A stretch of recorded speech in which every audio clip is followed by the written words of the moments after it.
Assalamualaikum warahmatullahi wabarakatuh. Alhamdulillahi wa kafa, wassalatu wassalamu ala nabiyyina al-mustafa wa ala alihi wa ashabihi wa man ihtada ila yaumil qiyamah, amma ba'd. Ikhwani fid din rahimani wa rahimakumullah. Alhamdulillah, pada kesempatan kali ini Allah Subhanahu wa taala masih memberikan kesehatan kepada kita semua, sehingga kita diberikan kesempatan untuk berkumpul kembali dalam rangka untuk memperdalam agama Allah Subhanahu wa taala. Mudah-mudahan Allah Azza wa Jalla melimpahkan kepada kita semua ilmu yang bermanfaat, yang bisa kita amalkan dan bisa menjadi bekal untuk kita di akhirat kelak. Amin ya rabbal alamin. Insyaallah malam ini kita melanjutkan pembahasan dari kitab Syarhu Kashfi Syubhat, penjelasan tentang menyingkap beberapa syubhat yang diyakini oleh orang-orang musyrikin. Kita sampai masih di muqaddimah sang penulis, dan sampai saat ini kita difahamkan oleh penulis rahimahullahu ta'ala beberapa poin. Di antaranya yang sudah kita pelajari pada pertemuan yang lalu, bahwa orang-orang musyrikin mereka beriman terhadap Allah Subhanahu wa taala, tetapi iman mereka tidak menjadikan mereka masuk ke dalam agama Islam. Ya. Iman mereka tidak otomatis memasukkan mereka kepada agama Islam. Kemudian kita juga tahu bahwasanya dakwah yang disampaikan oleh para rasul itu ternyata adalah dakwah atau tauhid yang diingkari oleh orang-orang musyrikin. Jadi mereka beriman kepada Allah berkaitan tentang rububiyahnya saja. Adapun berkaitan tentang uluhiyah mereka ingkari. Makanya mereka tidak dianggap sebagai orang muslim oleh Allah Subhanahu wa taala. Kemudian di antara keyakinan orang-orang musyrikin juga dalam memahami makna ilah, mereka faham tentang makna kalimat tauhid. Mereka faham tentang arti dari kalimat la ilaha illallah. Bahwasanya makna ilah di situ artinya sesembahan. Sehingga ketika Nabi SAW memerintahkan kepada mereka untuk mengatakan la ilaha illallah, mereka tersinggung, mereka marah, mereka enggak terima. Kenapa? Karena mereka faham bahwasanya ketika mereka mengatakan kalimat la ilaha illallah, konsekuensinya adalah mereka meniadakan sesembahan selain Allah. Menunjukkan bahwasanya mereka itu faham bahwasanya ilah yang dimaksud di situ adalah sesembahan. Mereka tidak memahami ilah itu sebagai Al-Khaliq, sang pencipta. Mereka tidak memahami ilah di situ adalah Al-Mudabbir, sang pengatur, ataupun Ar-Raziq, pembagi rizki. Karena mereka memahami bahwasanya tiga hal tadi itu adalah berkaitan dengan hak Allah Subhanahu wa taala. Mereka mengimani bahwasanya Allah itu pencipta, pengatur rizki, pembagi rizki dan pengatur alam semesta ini, dan itu adalah merupakan hak Allah. Tapi mereka mengingkari hak yang paling utama bagi Allah Subhanahu wa taala adalah ibadah. Mereka tidak mau beribadah hanya kepada Allah. Mereka beribadah kepada Allah dan beribadah juga kepada selain Allah. Ya. Kemudian Syekh di sini menyebutkan bahwasanya itu sama seperti orang-orang musyrikin di zaman sang penulis rahimahullah, yang mana orang-orang di zaman beliau datang ke kuburan, mereka meminta kepada kuburan tersebut dengan lafal sayyid. Ya, dengan lafal sayyid. Ya. Jadi bedanya kalau orang musyrikin zaman dahulu, mereka datang ke kuburan itu langsung nyebutin ya Lata, ya Uzza, ya Hubal dan sebagainya. Disebutkan namanya. Ya. Di zaman beliau itu berubah lafalnya menjadi sayyid.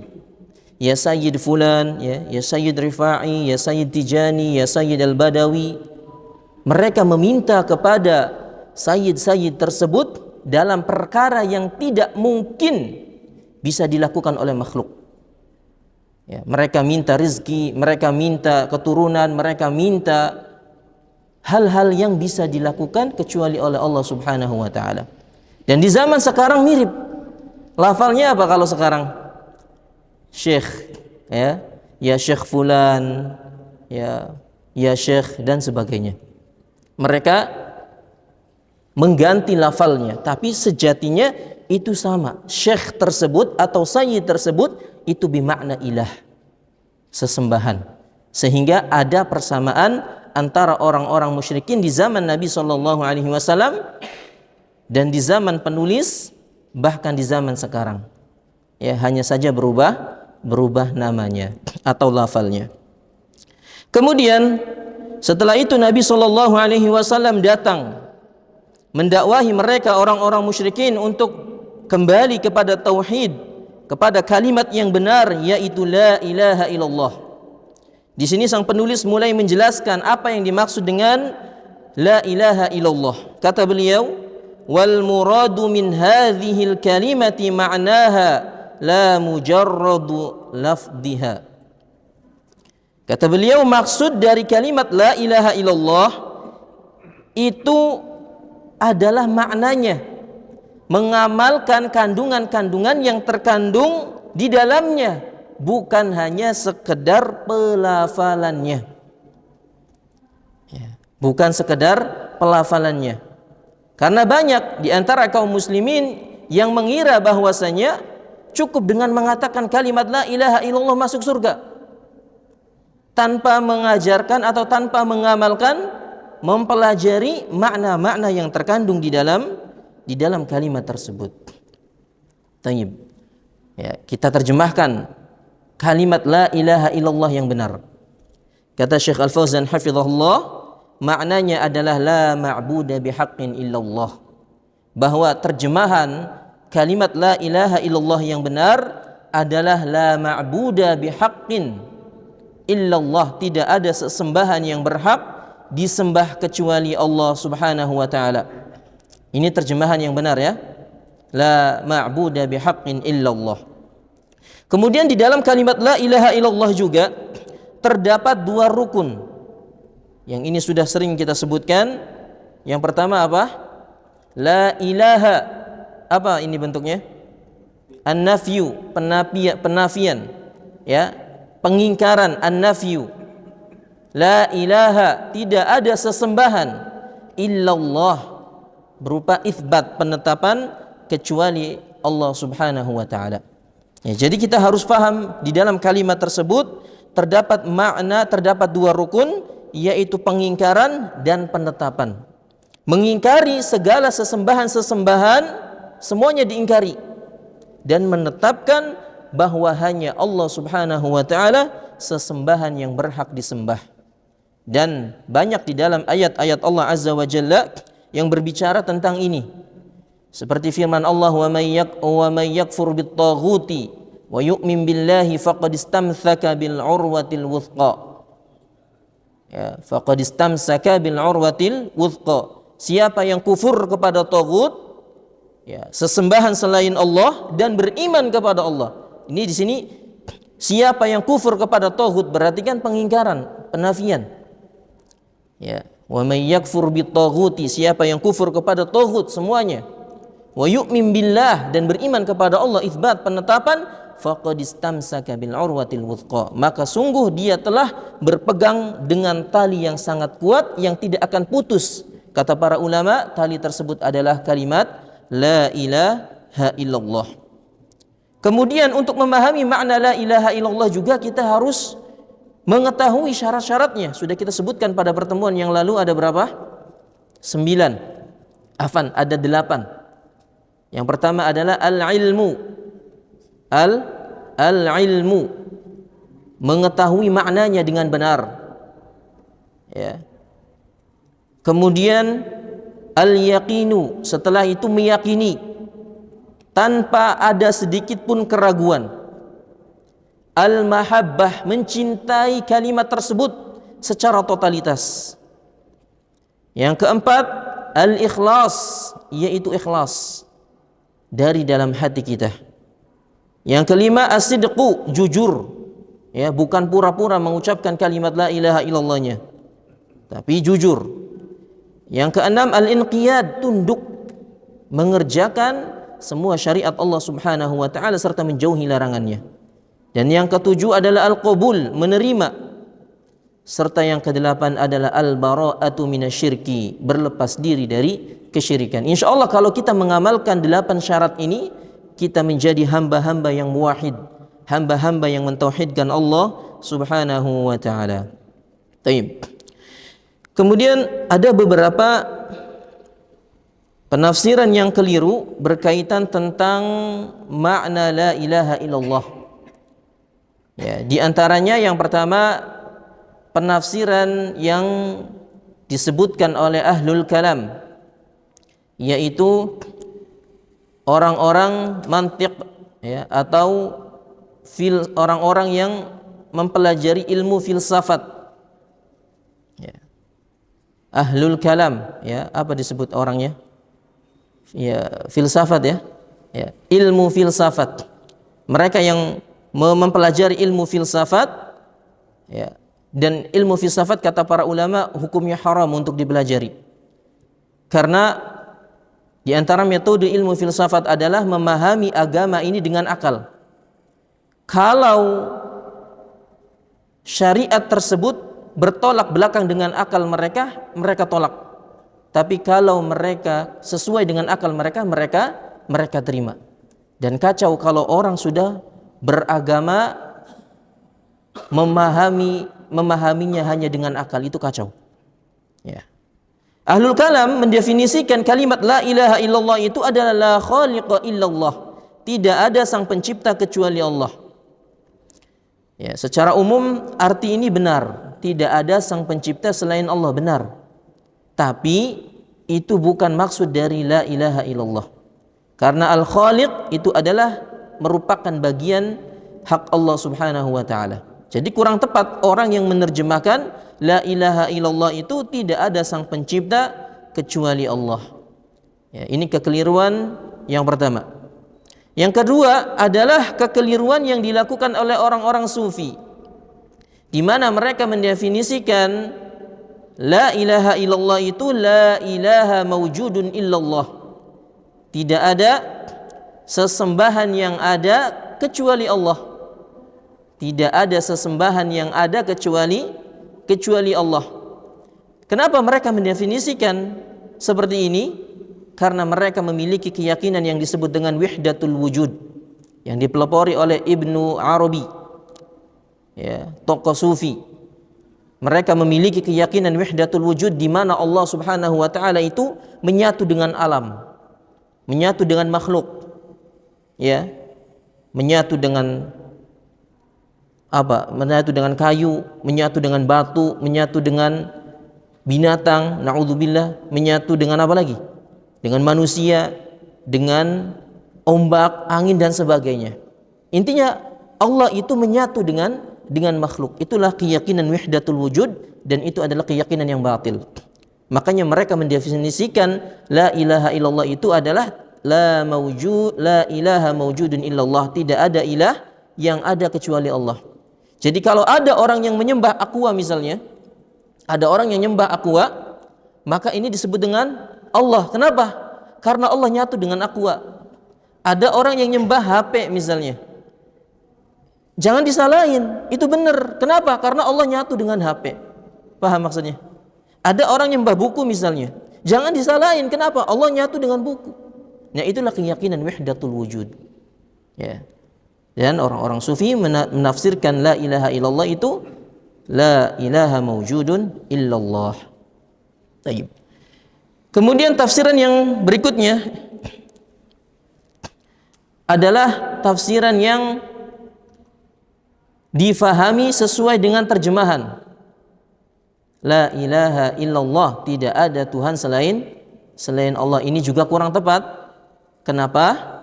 karena buktinya ada Tuhan selain Allah yang disembah oleh orang-orang musyrikin. Ada Tuhan-Tuhan selain Allah yang disembah oleh orang-orang musyrikin. Maka terjemahan tidak ada Tuhan selain Allah ini kurang tepat. Ya.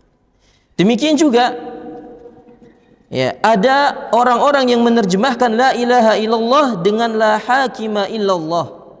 Tidak ada sang pemberi hukum kecuali Allah. Ya, di sini Syekh Al-Fauzan hafizahullah menjelaskan, wa fi waqtina hadza wujida man yufassiru la ilaha illallah bi anna ma'naha huwa ifradullahi bil hakimiyah. Mereka mendefinisikan la ilaha illallah dengan tidak ada sang pemberi hukum kecuali Allah. Maknanya memang benar, tapi bukan itu maksudnya. Karena sang pemberi hukum ini adalah bagian dari hak Allah Azza wa Jalla. Ya. Yang mana orang-orang seperti ini biasanya bertujuan untuk mengkafirkan pemerintah. Orang-orang seperti orang-orang Khawarij misalnya, mereka mendefinisikan seperti ini. Kenapa? Karena dengan mendefinisikan seperti ini mereka mudah mengkafirkan siapa saja yang tidak berhukum kepada selain Allah. Ya. Mereka berdalil dengan firman Allah Subhanahu wa taala, "Wa man lam yahkum bima anzalallah faulaika humul kafirun." Siapa saja yang tidak berhukum dengan hukum Allah, maka dia adalah orang-orang kafir. Ya. Mereka mendefinisikan kafir dalam ayat ini adalah kafir besar yang mengeluarkan pelakunya dari Islam. Padahal para ulama tidak demikian menafsirkan. Ya, para ulama ahlu sunnah wal jamaah menafsirkan ayat ini maksudnya adalah kufur kecil yang tidak mengeluarkan seseorang dari agama Islam. Jadi orang yang berhukum dengan selain orang yang berhukum dengan hukum selain Allah, mereka tidak keluar dari agama Islam. Kenapa? Karena mereka terjerumus ke dalam syirik kecil, kufur kecil. Kapan terjerumus ke dalam kufur besar? Tatkala dia melakukan salah satu di antara tiga. Yang pertama, dia melakukannya dan diyakini bahwasanya hukum tersebut lebih afdal dari hukum Allah. Ya, ini yang pertama. Kalau ada orang yang meyakini adanya hukum yang lebih afdal daripada hukum Allah, maka dia terjerumus ke dalam kufur besar. Atau yang kedua, dia menyamakan hukum Allah dengan hukum makhluk, itu sama, setara. Nah, ini juga salah ya. Atau yang ketiga, dia menghalalkan apa yang Allah haramkan dan mengharamkan apa yang Allah halalkan. Tatkala seseorang melakukan tiga hal ini, salah satu di antara tiga ini, maka barulah dia terjerumus ke dalam syirik, dalam kufur besar. Ya. Tapi orang-orang Khawarij mereka tidak memahami seperti itu. Pokoknya siapa saja yang tidak berhukum dengan hukum Allah, mereka kafir. Mereka kafir. Makanya orang-orang Khawarij menuduh atau meyakini pemerintah yang tidak berhukum dengan hukum Allah udah semuanya taghut. Ya, kalau sudah diyakini taghut ya sudah halal darahnya. Makanya mereka membolehkan untuk apa? Memberontak. Makanya subhanallah ada kisah menarik ketika Ibnu Abbas radhiyallahu anhuma minta izin kepada sang khalifah yaitu Ali radhiyallahu anhu untuk mendakwahi orang-orang Khawarij. Jadi orang-orang Khawarij ini disebutkan oleh Nabi sallallahu alaihi wasallam sebagai hudatsaul asnan. Mereka itu kebanyakan dari para remaja yang usianya itu masih belia. Ya. Dan orang yang usianya masih belia itu semangatnya luar biasa tinggi. Wasufahaul ahlam, akan tetapi akal mereka rusak. Kenapa? Mereka memahami agama dengan akal mereka. Ya. Tayyib. Kata Nabi SAW, sayakhruju min ummati qaumun yaqra'una al-Qur'an. Ya, laisa qira'atuhum biqira'atihim syai'. Nabi SAW menjelaskan di antara sifat orang Khawarij, ya, akan ada muncul suatu kaum dari umatku yang mereka itu pandai membaca Al-Quran. Bahkan kata Nabi, bacaan mereka itu nggak ada apa-apanya dengan kalian wahai para sahabat. Subhanallah. Siapa yang tidak tahu sahabat ibadah mereka luar biasa. Tapi Nabi mensifati orang Khawarij itu ibadahnya luar biasa, sampai ibadah kalian wahai para sahabat itu nggak ada apa-apanya. Salat kalian nggak ada apa-apanya dengan mereka. Puasa kalian nggak ada apa-apanya dengan mereka. Bacaan Al-Quran kalian juga nggak ada apa-apanya dengan mereka dari sisi semangat. Dari sisi semangat, kalau dari sisi keilmuan tentunya para sahabat lebih afdal. Ya. Maka hingga cerita Ibnu Abbas pun diizinkan oleh Ali radhiyallahu untuk mendakwahkan orang-orang Khawarij. Beliau mendatangi markas orang-orang Khawarij sendirian. Dan disebutkan tatkala itu orang-orang Khawarij berjumlah 6.000. Beliau datang ke markasnya sendirian. Kemudian ketika sampai di markas orang-orang Khawarij, beliau disambut oleh mereka.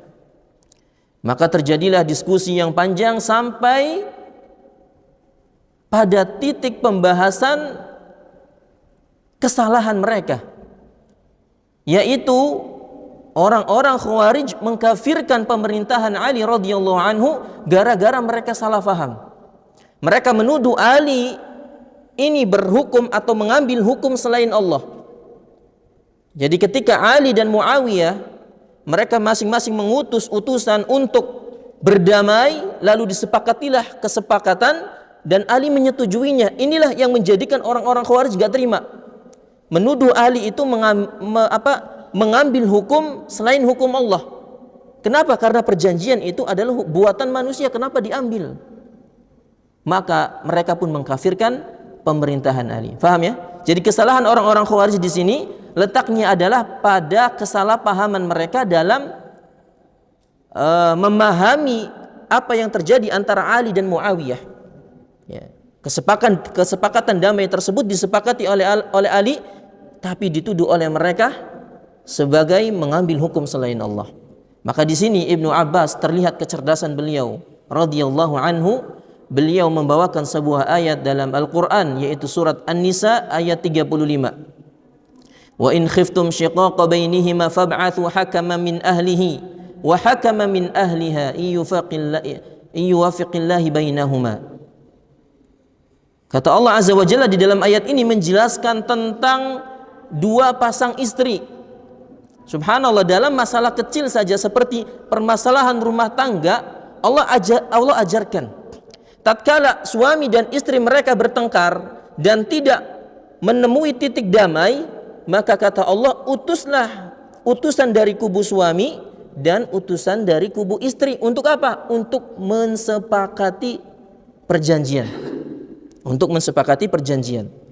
Ya. Dengan itu Allah Azza wa Jalla akan memberikan taufik kepada mereka.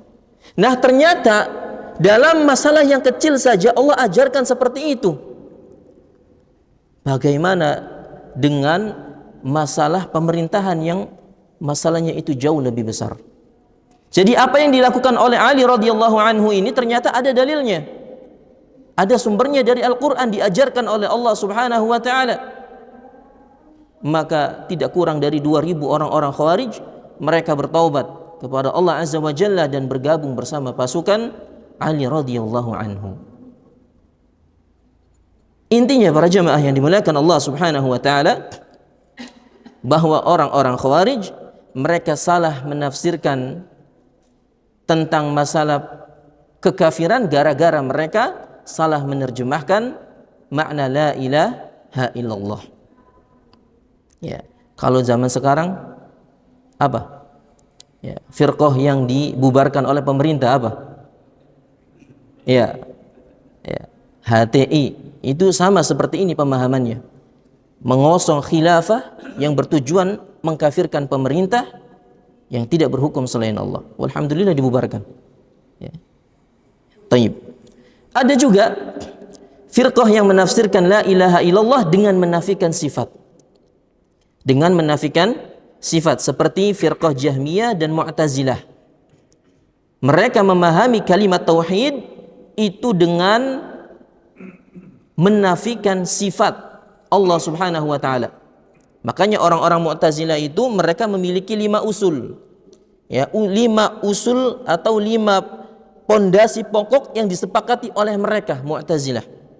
Yang pertama adalah at-tauhid, yang kedua al-adlu, yang ketiga al-manzilah baina manzilatain, yang keempat al-wa'du wal wa'id, dan yang kelima al-amru bil ma'rufi wan nahyu 'anil munkar. Yang pertama adalah at-tauhid, tapi tauhid versi mereka adalah dengan menafikan sifat-sifat Allah. Allah itu nggak punya sifat, ya sama saja dengan bohong. Ya, tidak mungkin ada suatu nama kecuali dia pasti memiliki sifat. Tapi orang-orang Mu'tazilah dinafikan sifat Allah Subhanahu wa taala.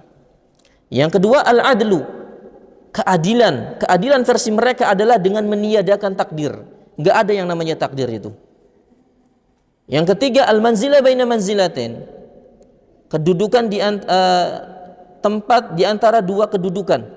Enggak kafir dan enggak mukmin. Kalau ada orang melakukan dosa besar, dia itu enggak kafir dan enggak mukmin. Jadi ngambang, enggak tahu di mana ini. Ya. Ini istilah yang baru yang hanya ada pada firqah Mu'tazilah. Istilah manzilah baina manzilatain. Firqah yang lainnya setahu ana enggak ada. Ya, kalau enggak kafir ya muslim. Tapi mereka enggak kafir juga enggak muslim. Lalu di mana? Nyasar di mana? Tapi yang keempat adalah al-wa'du wal wa'id. Ya, janji dan ancaman, tapi versi mereka adalah dengan mengkekalkan pelaku dosa besar di dalam neraka. Orang yang berzina dia kekal dalam neraka. Dan yang kelima al-amru bil ma'ruf wa nahyi 'anil munkar adalah dengan membolehkannya memberontak kepada pemerintah yang zalim. Ya. Ini 5 usul yang diyakini oleh orang-orang Mu'tazilah. Yang pertamanya tadi apa? At-tauhid. Tauhid versi mereka adalah dengan meniadakan sifat-sifat Allah Subhanahu wa taala.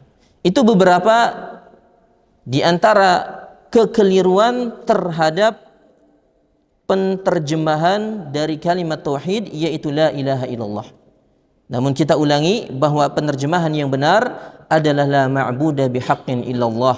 Tidak ada sesembahan yang berhak disembah kecuali Allah Subhanahu wa taala. Karena kalau kita terjemahkan kalimat seperti ini, tidak ada sesembahan yang berhak disembah kecuali Allah, sudah tidak ada celah untuk menyembah selain Allah.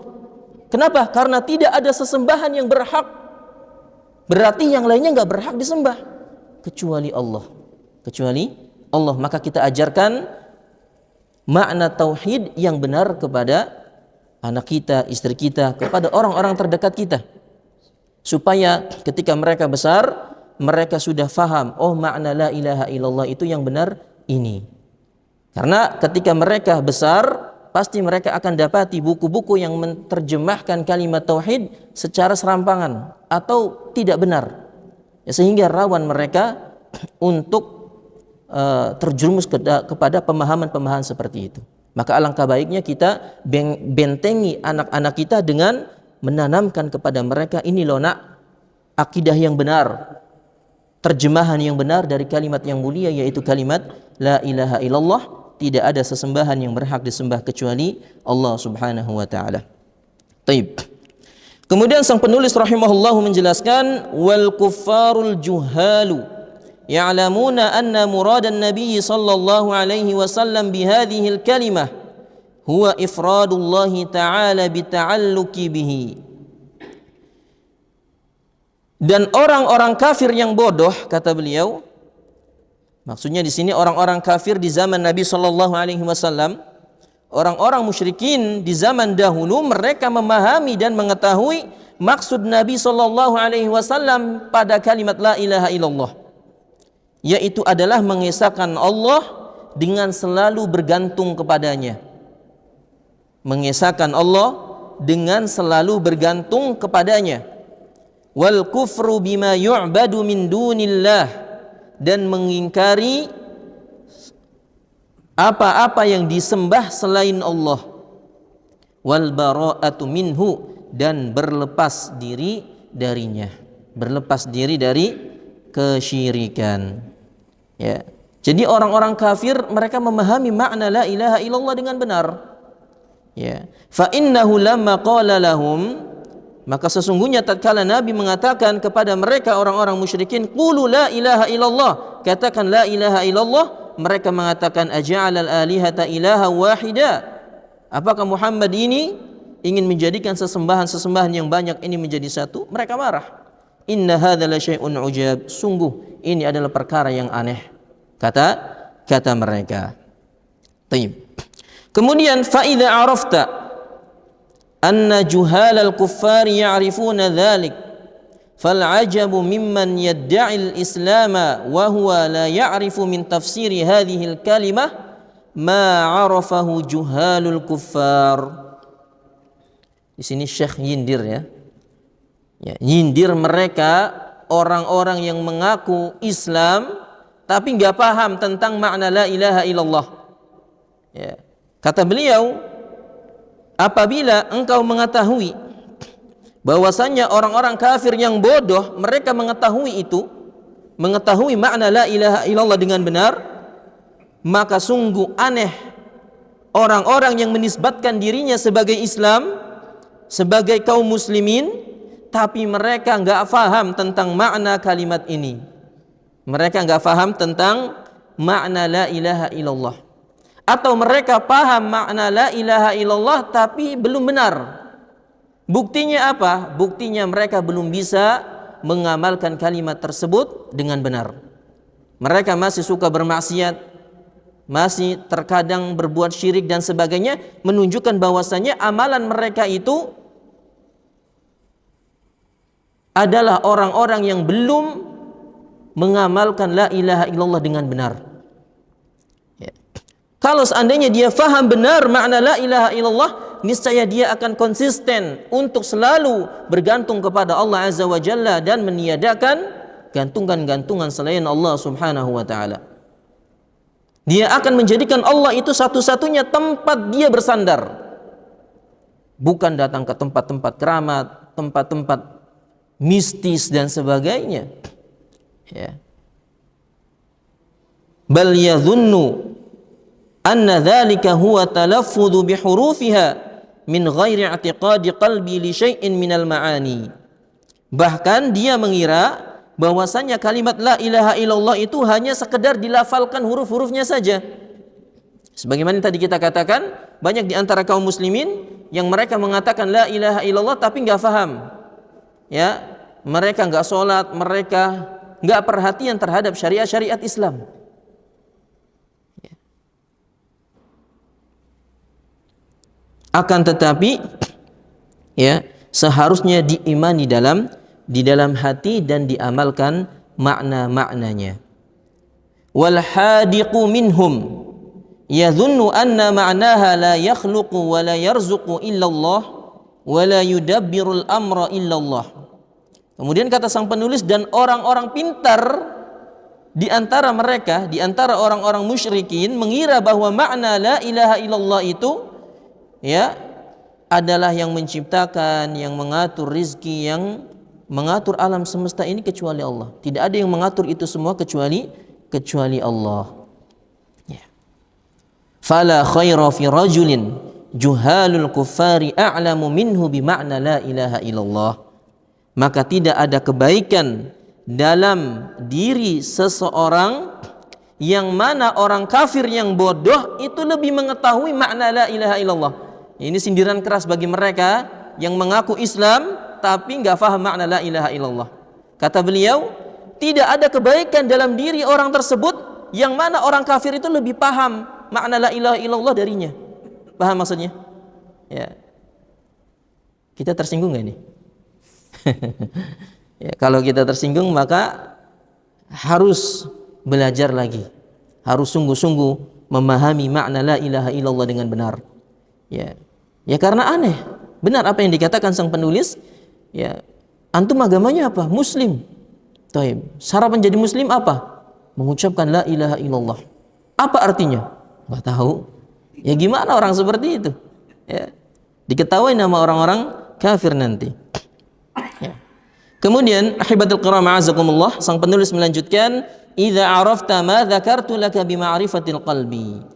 Jika engkau sekarang sudah mengetahui apa yang tadi aku sebutkan untukmu, yaitu tentang perkara tauhid, wa arafta syirka billadzi qala Allahu fihi, dan engkau mengetahui syirik kepada Allah yang dimaksud oleh Allah adalah firman yang disebutkan dalam firman-Nya surat An-Nisa ayat 48, innallaha la yaghfiru ay yushraka bihi wa yaghfiru ma duna dzalika liman yasha. Ternyata syirik yang dimaksud adalah firman Allah, sesungguhnya Allah tidak mengampuni dosa-dosa kesyirikan dan Allah mengampuni dosa-dosa yang levelnya di bawah kesyirikan sesuai dengan yang Allah kehendaki. Ya. Jadi kita sudah paham ya tentang bahaya kesyirikan dan betapa pentingnya kita memahami kalimat tauhid dengan benar. Wa 'arafta dinallahi alladhi arsala bihi ar-rusula min awwalihim ila akhirihim alladhi la yaqbalu Allahu min ahadi dinan siwah. Lalu beliau melanjutkan, dan sekarang engkau mengetahui bahwa agama Allah yang Allah utus dengannya para rasul dari awal sampai akhir. Dari awal siapa? Rasul yang pertama siapa? Nabi Nuh. Rasul yang terakhir Nabi Muhammad sallallahu alaihi wasallam, ya, yang Allah tidak menerima salah satu agama kecuali dari mereka. Jadi Allah hanya menerima agama yang dibawa oleh para rasul. Apa agama yang dibawa oleh para rasul? At-tauhid. At-tauhid, mengesahkan Allah dalam ibadah. Makanya kalau kita lihat sejarah, tidaklah Allah Azza wa Jalla memberikan syariat kepada Nabi-Nya Muhammad sallallahu alaihi wasallam selama di kota Mekah belasan tahun, bahkan 11 tahun, kecuali apa? Syariat tauhid. Nabi tinggal di kota Mekah berapa tahun? 13 tahun. 11 tahun lamanya Allah hanya mensyariatkan Nabi untuk mendakwahkan tauhid. Menunjukkan bahwasanya tauhid itu adalah prioritas yang untuk didakwahi. Ya. Makanya kata para ulama, ilmu akidah itu disebut dengan fiqhul akbar, fikih besar. Adapun fikih yang berkaitan tentang salat itu disebut dengan fikih asghar. Artinya apa, ikhwan?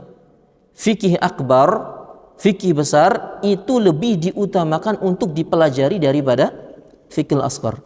Maksudnya adalah seseorang itu hendaknya belajar tentang ilmu akidah terlebih dahulu, barulah setelah itu mempelajari ilmu tentang fikih, ilmu tentang sholat dan sebagainya, sebagaimana yang diterapkan oleh Nabi Muhammad SAW. Beliau mendakwahi umat manusia 11 tahun lamanya untuk mengajarkan tauhid. Barulah setelah itu 2 tahun sebelum hijrah disyariatkannya sholat kepada kaum muslimin. Ya. Jadi yang hanya diterima itu adalah agama tauhid atau yang sekarang disebut dengan Islam.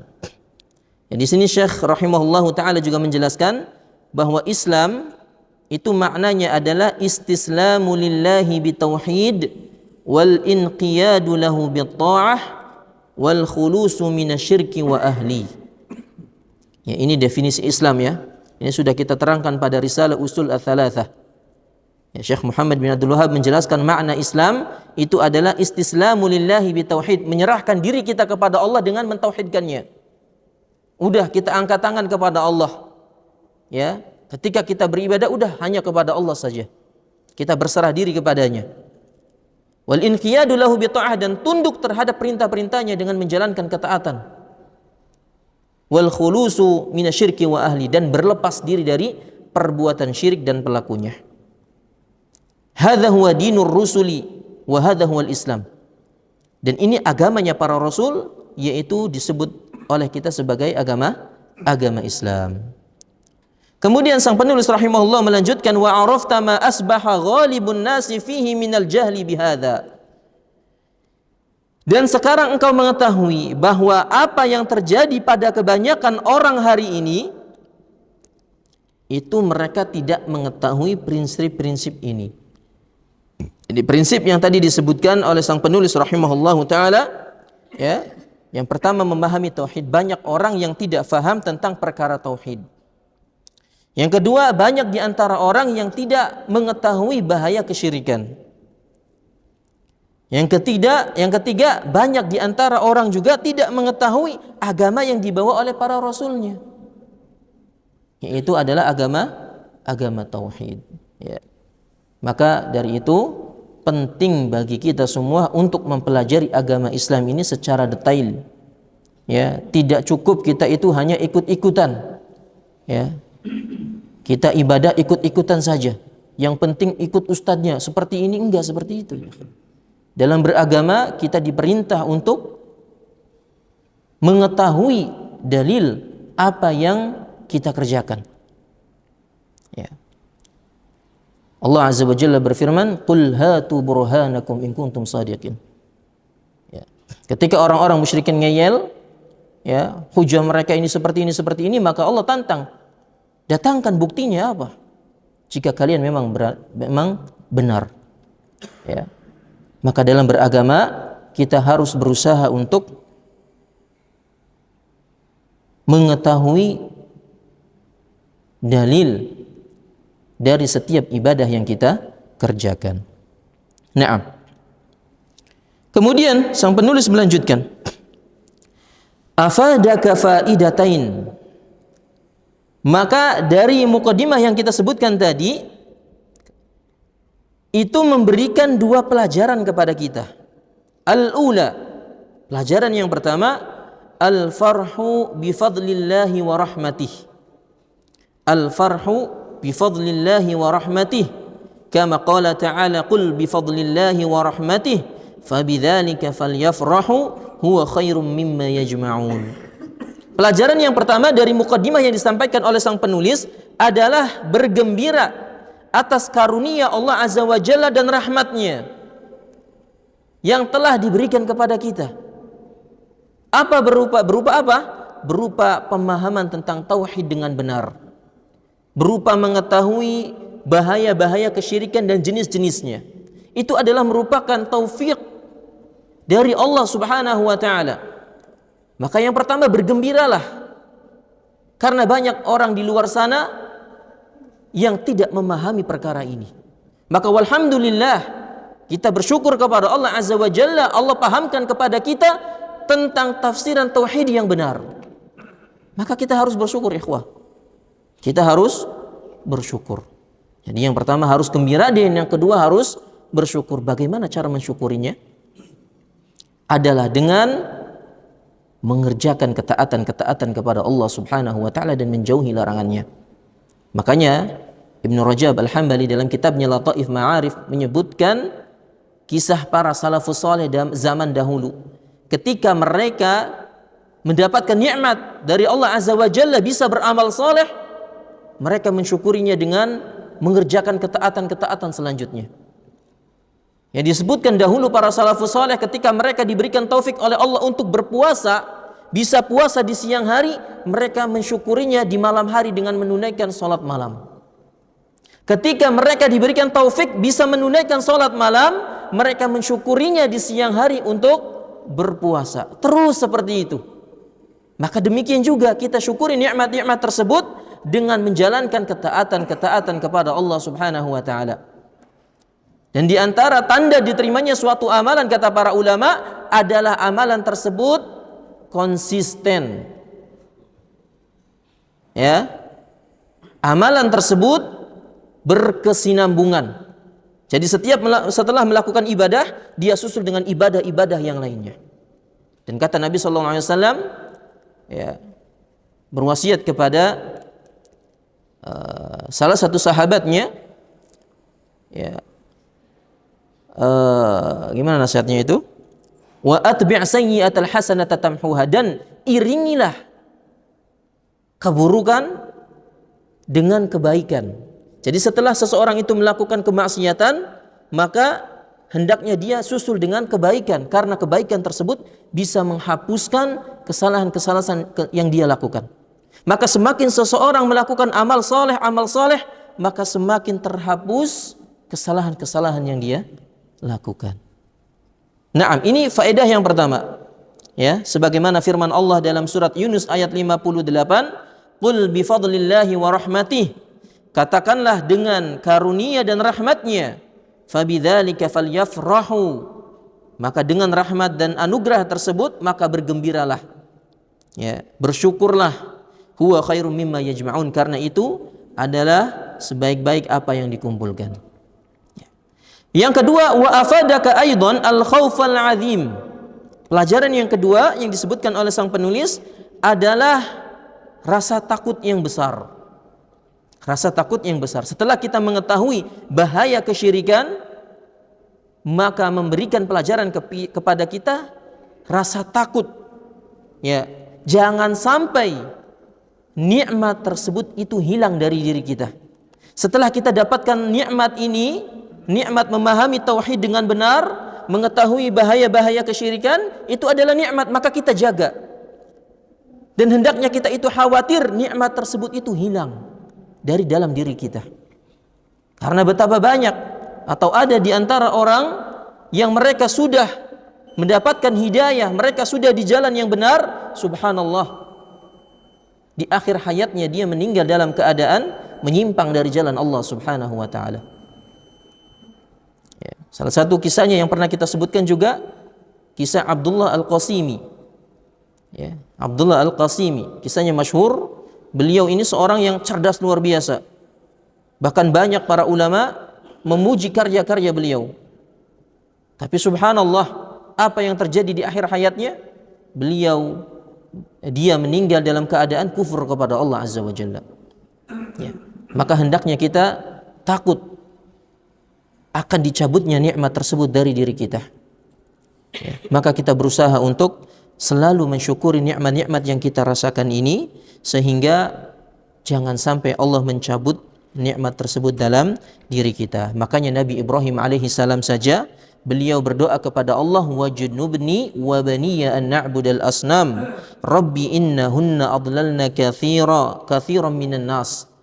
Kata beliau, ya Allah, jauhkanlah diriku dan anak-anak keturunanku dari beribadah kepada berhala-berhala. Beliau khawatir dirinya seorang nabi saja khawatir. Beliau khawatirkan anak keturunannya terjerumus ke dalam perbuatan syirik. Lalu beliau menjelaskan, Rabbi innahunna adlalna katsiran minan nas. Ya Allah, sesungguhnya kebanyakan manusia itu tersesat gara-gara perbuatan syirik. Ya. Naam. Mudah-mudahan Allah Azza wa Jalla memudahkan kita semua untuk bisa mengamalkan kalimat la ilaha illallah dengan benar dan menjauhkan kita dari segala kesyirikan. Kemudian sedikit lagi, sang penulis mengatakan, fa innaka idza arafta annal insana yakfuru bi kalimatin yukhrijuha bilisaniha, dan engkau mengetahui bahwasannya manusia itu bisa keluar dari agamanya hanya dengan suatu kalimat yang keluar dari lisannya. Jadi manusia itu terkadang keluar dari agamanya tanpa dia sadari gara-gara mengucapkan satu kalimat. Wa qad yaquluha huwal jahil. Dan terkadang dia mengucapkannya dalam keadaan jahil, tidak mengetahuinya. Fala yu'dharu bil jahil, maka tidak ada alasan bagi kebodohan, tidak ada alasan bagi orang-orang yang tidak mengetahuinya. Ya. Insyaallah ini kita lanjutkan pada kesempatan yang akan datang karena pembahasannya panjang berkaitan tentang masalah takfir atau penyebab seseorang itu keluar dari agama Islam gara-gara mengucapkan suatu kalimat saja. Satu kalimat bisa menyebabkan dia itu keluar dari agama Islam. Wallahu alam. Insyaallah kita lanjutkan pada kesempatan yang akan datang.